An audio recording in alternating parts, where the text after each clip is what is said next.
Good evening and welcome to the COVID-19 update on Channels Television. I'm Millicent Walker. Here are some of the highlights.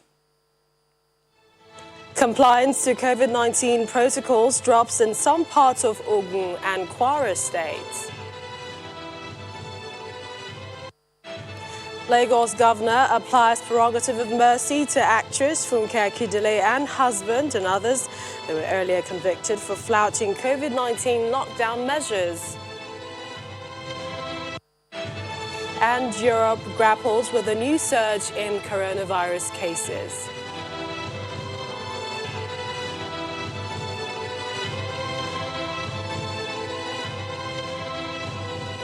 The Nigeria Center for Disease Control, NCDC, announced over 100 new cases of the SARS-CoV-2 virus last night in the country. The 103 cases confirmed in 12 states and the Federal Capital Territory, with Lagos topping the lot at 39 cases.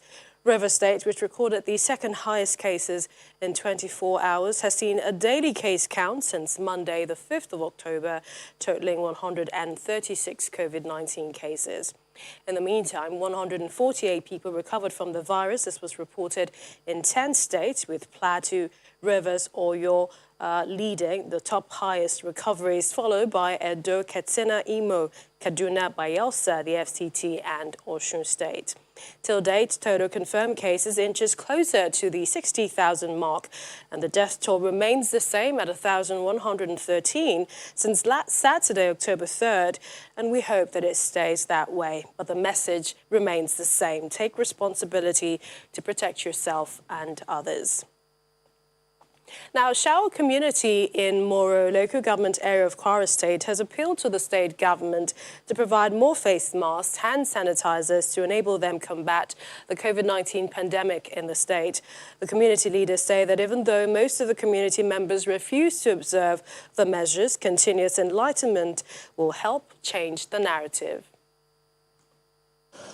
Shao community in Moro local government area of Kwara State is inhabited mostly by farmers, a few Yoruba and non-Yoruba indigents who are settlers. Like most rural communities, not many seem to know about COVID-19.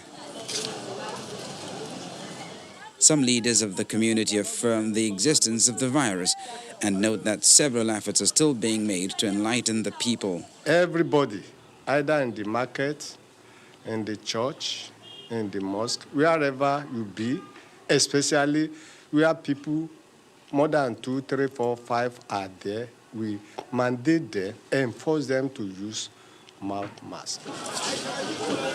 The situation around shows that not all people observe the protocol as they move about their businesses looking unperturbed. The compliance was effective during the lockdown, but people appear to have relaxed as a little percentage of the community now complies. I'm very much aware of COVID-19, coronavirus. During the lockdown, people were complying very, very well. In fact, I can say 99%. But these days, apart from the school pupils, apart from the church, apart from the mosque, the complying percentage is very, very low. Since we are aware of the COVID-19, we have let our students and the teachers aware of this pandemic disease, and we put in place the little measure at our own capacity. We call the students and the teacher that they should put on their nose masks regularly.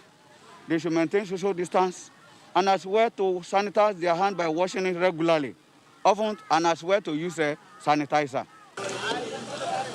According to the Presidential Task Force, COVID-19 is still very deadly. So far, everyone, including residents of Shao community, must continue to adhere to the NCDC protocol to avoid more infections in the community.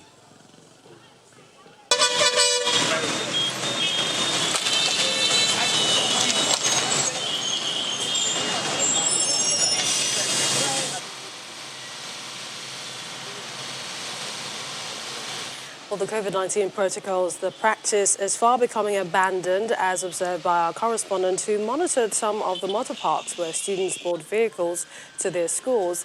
Some of them who spoke to Channels Television attributed the development to the drop in cases recorded and what they call inconveniences with using the face mask. We are beginning to feel relaxed because, in this part of the world, once we get rid of something and after a certain number of times, we feel relaxed, we forget about it, even from the top. So that's how things have been, and it will continue to be like that until we change our attitude towards it. It's not part of us. It hasn't become part and parcel of us. So most of the students, they don't like using it, mostly. So that's the observation. I think those students, they don't like it, and majority. It's not even only students. Majority of the people, they don't like it. They may look at it, the virus has actually gone, which is not actually so.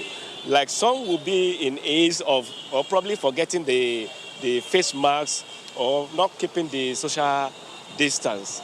And that could have been the resultant effect of what you are seeing now. And as part of efforts to deliver quality health care to the rural population, the Imo State government says it is set to commence renovation of at least one primary health care centre in each of the 305 wards in the state. The Executive Secretary of the state's Primary Healthcare Development Agency, Mr. Perry Njoku, disclosed this in Owerri, the capital, while taking delivery of some medical equipment and PPEs donated to the government.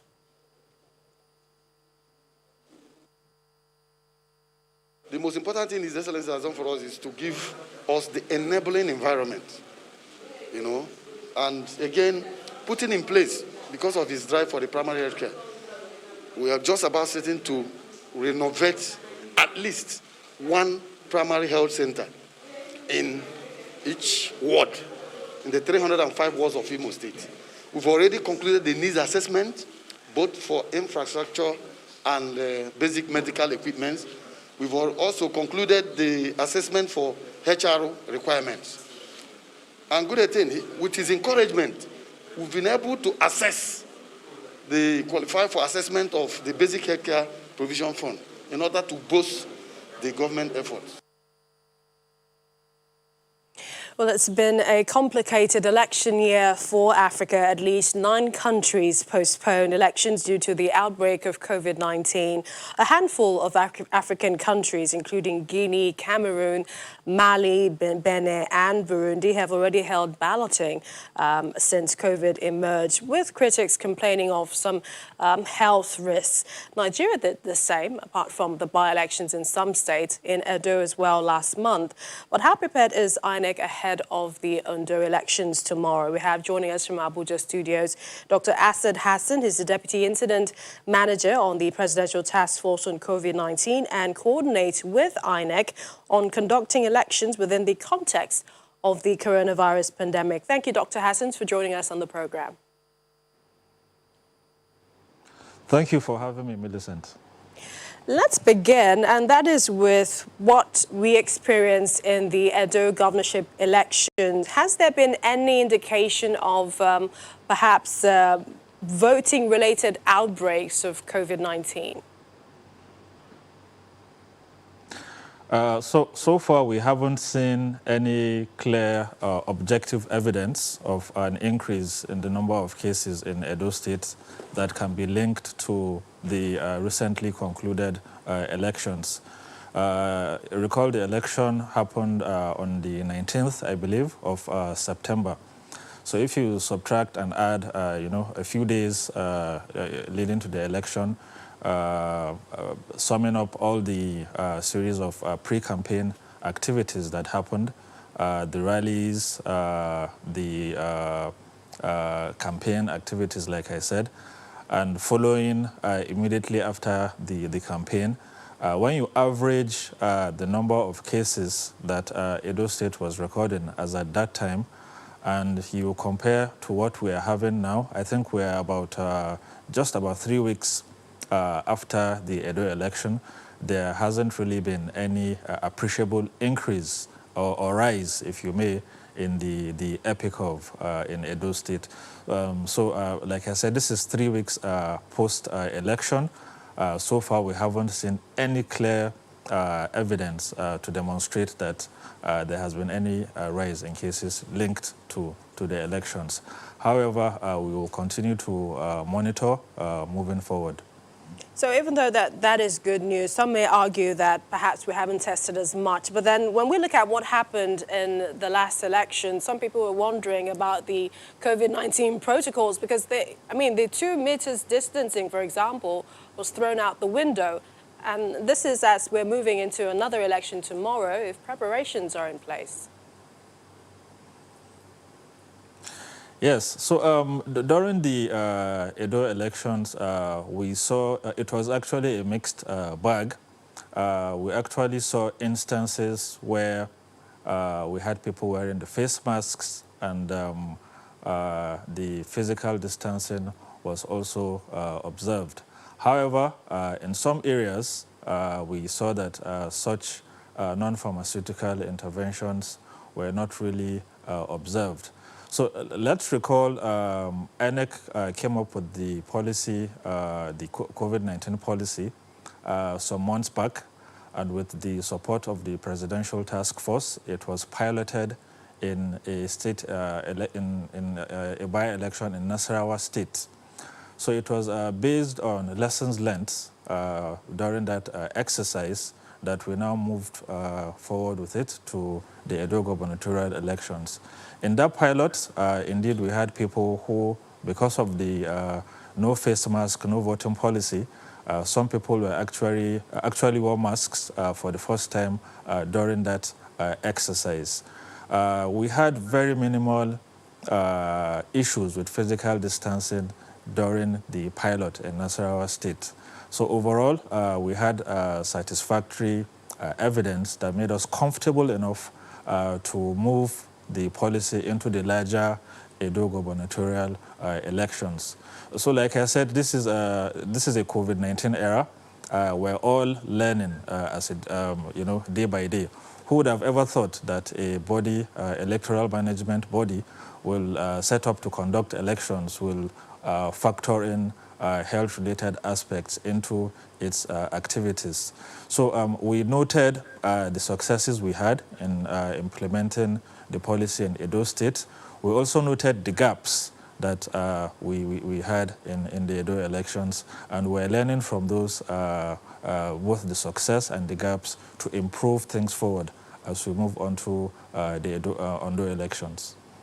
So if you could quickly tell us what indeed are some of the measures people should look out for, especially people of Ondo, as they go out to vote. We understand that there are over 1.8 million registered voters, but about 1.4 have collected their PVCs. And another issue with voting in a pandemic is voter apathy. So do you expect that indeed people would come out to vote with all the safety measures in place? So really, just like you said in your earlier comments just before this interview started, the responsibility actually starts with the individual. There's so much the Presidential Task Force can do, there's so much INEC can do, and all that needs to be done has been done.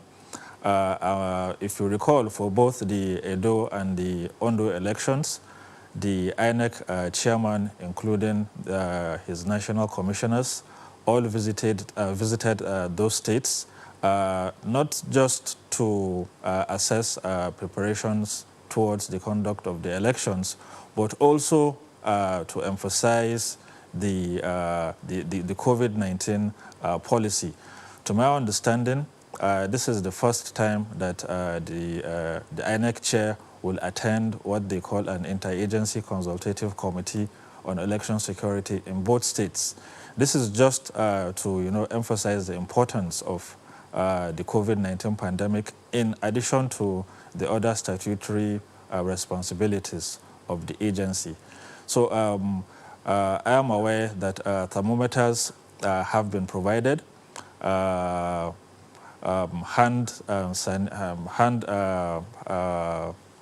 sanitizers have been provided, we ensured that INEC made some innovations, coming up with the outer queue and the inner queue, just to promote physical distancing.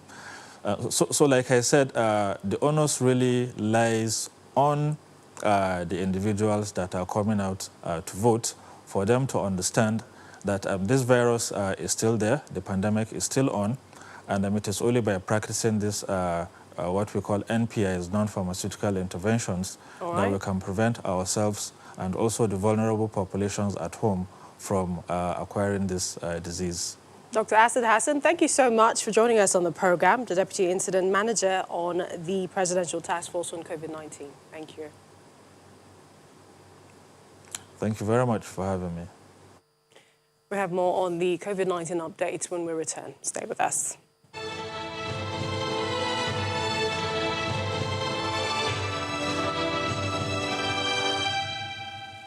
Welcome back. The Lagos State Governor has granted pardon to actress Funke Akindele Bello and her husband, Abdulrasheed Bello, for offences related to the disobedience of COVID-19 lockdown regulations.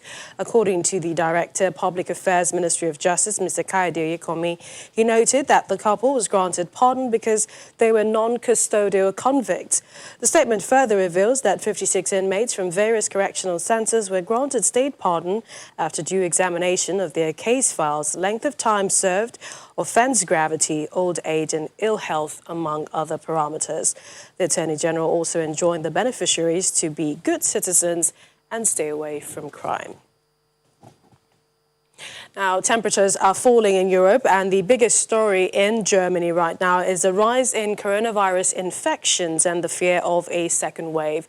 Chancellor Angela Merkel fears there might be up to 20,000 cases a day, and now there are a new range of measures in place, of course, not creating panic. Well, let's find out how it is affecting life in the capital. We have joining us Deutsche Welle correspondent Clifford Kuhnen. He joins us from Berlin.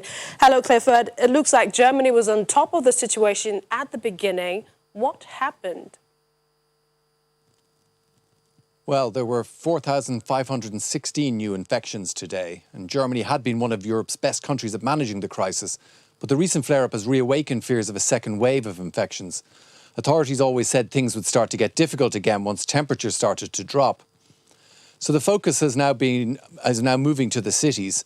Chancellor Angela Merkel is meeting the mayors of the main German cities to discuss measures to control the outbreak.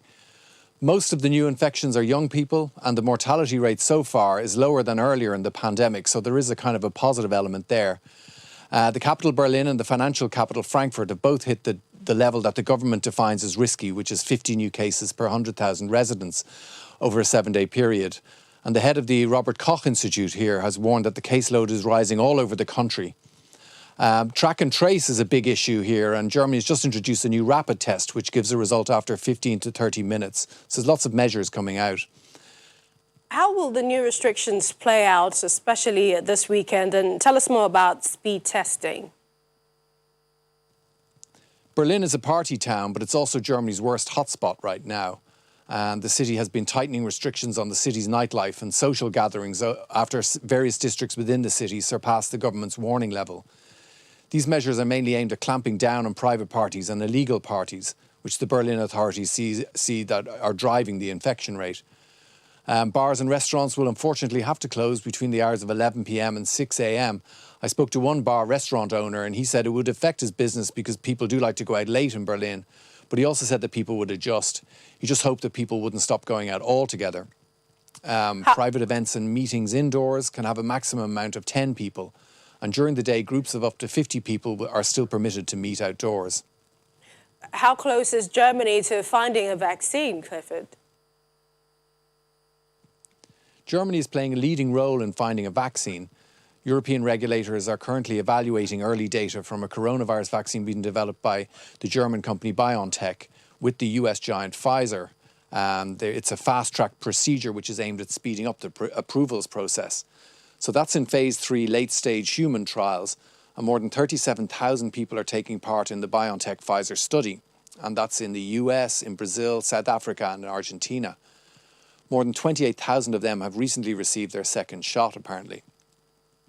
And BioNTech has previously said it aims to supply up to 100 million doses by the end of this year if the vaccine is successful, and 1.3 billion doses by the end of 2021.